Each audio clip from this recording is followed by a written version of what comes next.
Please welcome Dr. Jennifer Villavicencio.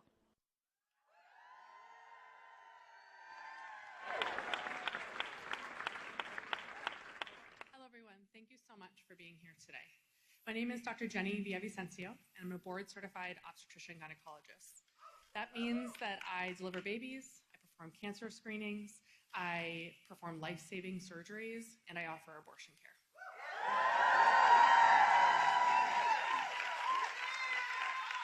While I'm humbled and honored to be here today, being here, fighting for reproductive rights, is not the reason that I spent the last 2 decades of my life training to be an expert.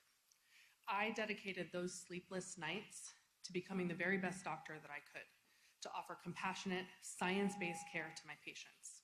And now that's being threatened. I'm a first-generation Latina American, and I grew up in Miami, Florida.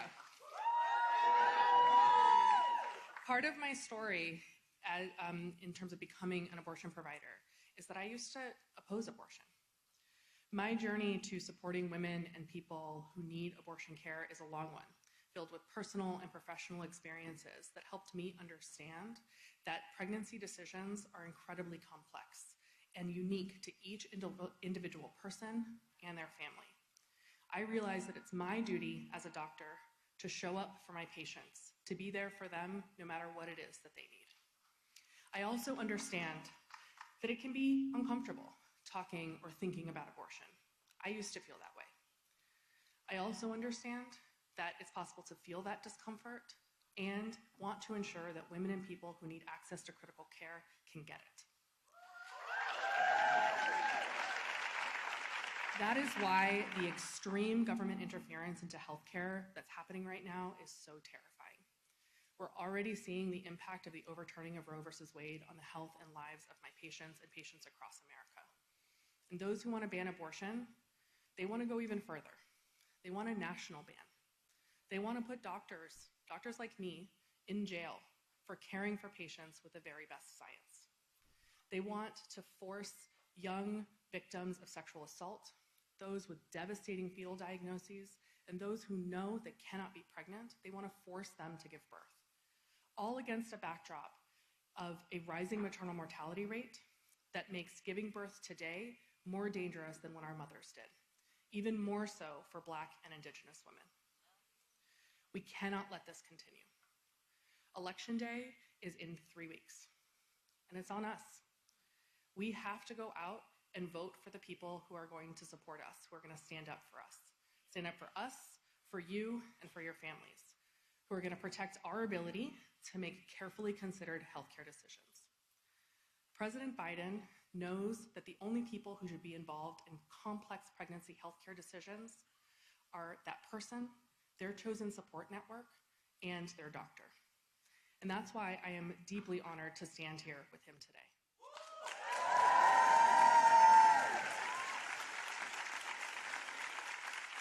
And with that, I would love to introduce you to the President of the United States, Joe Biden.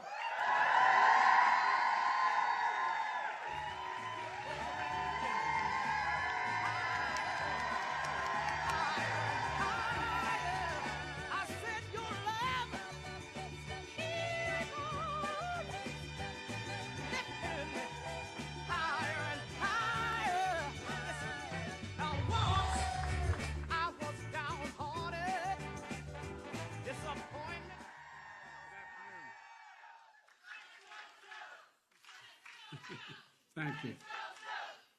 Well, folks, thank you for giving me the opportunity to speak to you. Look, Doc, thanks for the introduction. And, we're only 22 days away from the most consequential election in our history, in my view, in recent history at least. Elections where the choice and the stakes are crystal clear, especially when it comes to the right to choose. And on January 22nd, 1973, I hate to admit this, but I was a freshman, 30-year-old freshman United States Senator, and the Supreme Court issued its opinion in Roe v. Wade, establishing a fundamental constitutional right to choose. Nearly 50 years later, on June 24th of this year, the court issued the Dobbs decision. A woman all across the country, starting in my house, lost a fundamental right.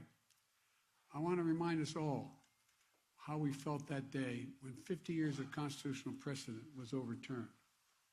I'm going to use this mic if it's okay.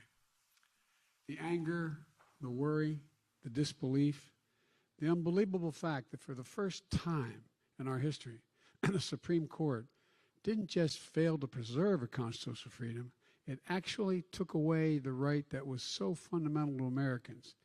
It took away a right. And the fear that now that most personal decisions may not only be made by the woman and her doctor, but by politicians to make that decision. The Dobbs decision, the court practically dares women to go ahead and lead and be heard. One of the most extraordinary parts of that decision, in my view, was when the majority wrote, quote, "Women are not without electoral, are not without electoral or political power." Let me tell you something. The court and the extreme Republicans who've spent decades trying to overturn Roe are about to find out.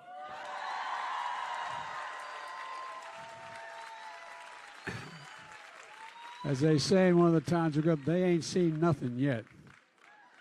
Just take a look at what happened in Kansas. And come this November, we're going to see what happens all over America, God willing. You know, it's only been 4 months since the Dobbs decision, but we're no longer have to imagine the chaos and the heartache it's causing.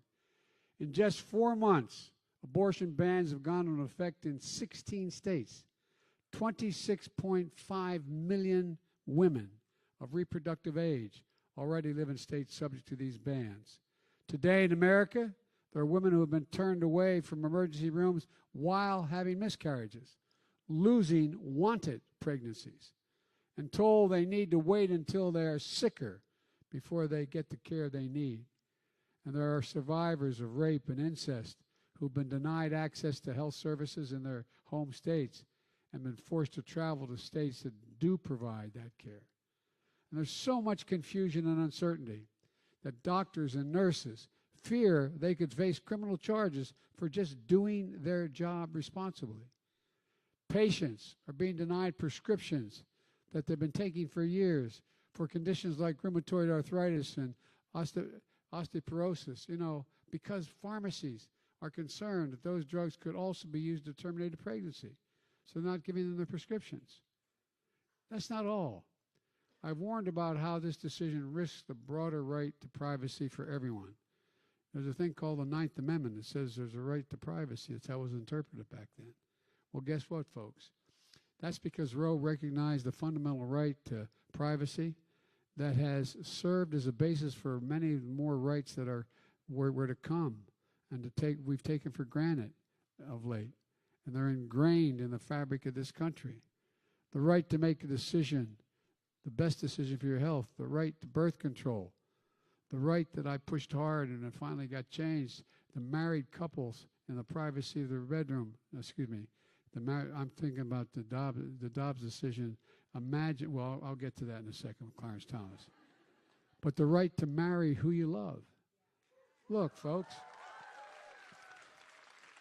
Justice Thomas said as much in his concurring opinion in Dobbs, writing, quote, "In future cases, we should reconsider all of this court's substantive due process precedents, including Griswold, relating to the whole idea of contraception, Lawrence, and Oglesby." Look, folks, meanwhile, and I just want to make clear, I know you all know, but I'll make sure they're talking about the right to use contraception and the right to marry who you love. I mean, anyway, I don't want to get started. Meanwhile, congressional Republicans are doubling down on their extreme positions. Kevin McCarthy, the Republican leader of the House, has said that if they take control of the House, our work is, quote, far from done. He wants the United States Congress to pass a law that would ban abortion nationwide. Senator Lindsey Graham call for an abortion ban that criminalizes doctors and nurses who provide medical care for their patients in need. If Republicans get their way with a national ban, it won't matter where you live in America. So let me be very clear. If such a bill were to pass in the next several years, I'll veto it. But we can't let it pass in the first instance. Immediately after the Dobbs decision came down, I signed an order, and my administration took a number of actions to protect the access to reproductive health care, including emergency medical care, to protect a woman's right to travel from a state that prohibits abortion to a state that allows it, and to protect the privacy of sensitive health information, preventing states from tracking women or seeking help, because that's what some will do. But as I said when the Dobbs decision, we're fighting a battle in the courts as well. But as I said in the Dobbs decision, when it was released, I want to repeat it again. The only sure way to stop these extremist laws that are put in jeopardy women's health and rights is for Congress to pass a law. And I've said before, the court got Roe right nearly 50 years ago, and I believe Congress should codify Roe once and for all. Right now, we're short a handful of votes. If you care about the right to choose, then you got to vote. That's why in these midterm elections are so critical to elect more Democratic senators to the United States Senate and more Democrats to keep control of the House of Representatives. And folks, if we do that, here's the promise I make to you and the American people. The first bill that I will send to the Congress will be to codify Roe v. Wade. And when Congress passes it, I'll sign it in January, 50 years after Roe was first decided the law of the land. And together we'll restore the right to choose for every woman in every state in America. So vote. You got to get out the vote. We can do this if we vote. Folks, I also have a message for the young people of this nation. I've always believed that this generation, this young generation, represents the best educated, most talented, least prejudiced generation in American history. And that today we face an inflection point. One of those moments that only come around every several generations, where there's so much change happening technologically, politically, and socially, that the decisions we make now are going to determine the future of our nation and the future of your generation for the next 30 or more years. And it only happens once every 5, 6 generations. I know that you may feel like it's an added burden on top of all you've already been through. And this young generation, my grandchildren and children have been through. I'm not saying you have to shoulder the burden alone. The task at hand and the task ahead is the work of all of us. What I am saying is you represent the best of us. Your generation will not be ignored, will not be shunned, and will not be silent. Just look at what happens when you speak out. 2 years ago, perhaps many of you voted for your first time in an election or volunteered for your work in your first election. You understood the choices and the stakes. And because of your experience and power to vote, you elected me president and Kamala vice president, the highest ranking woman ever to be elected in American history. And since then, with your help, we've delivered enormous progress for the nation. The most significant gun safety law in 30 years. And by the way, if you give me a Democratic Congress, we're going to ban assault weapons again. I did it once, I'm doing it again. And the most significant infrastructure law in 70 years to have us, you know, we ranked up like in the 20s in terms of infrastructure. In the United States of America, for God's sake. We made the most significant commitment ever in all of history to protect our environment. Ever, ever, ever. $360 billion. And with your help, we're forgiving student debt. By the way, we really worked hard to get the system right as to how you apply. Just since yesterday, 4 million more people applied. I'm keeping my promise that no one should be in jail merely for using or possessing marijuana. You should not be in jail. Together, we're making sure our democracy delivers for people, but we know there's much more progress that needs to be made. And we know that there remains real options.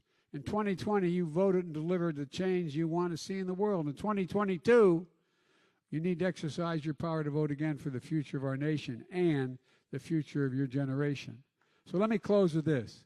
I'm asking the American people to remember how you felt the day the extreme Dobbs decision came down and Roe was overturned after 50 years. And I'm asking you, by the way, it's not just affecting your young generation.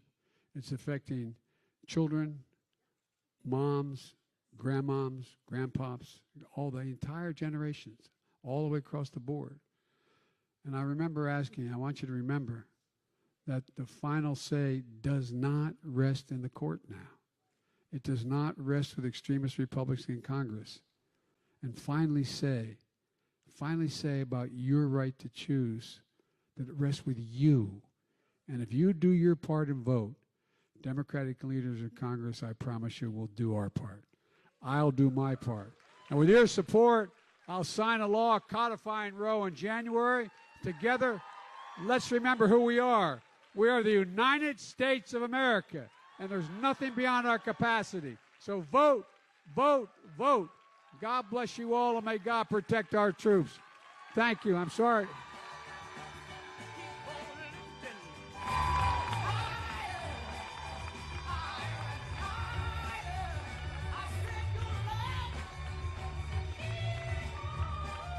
I was apologizing for my back. My mother would be very angry. I was talking with people with my back to them. I apologize. So thank you all so very, very much.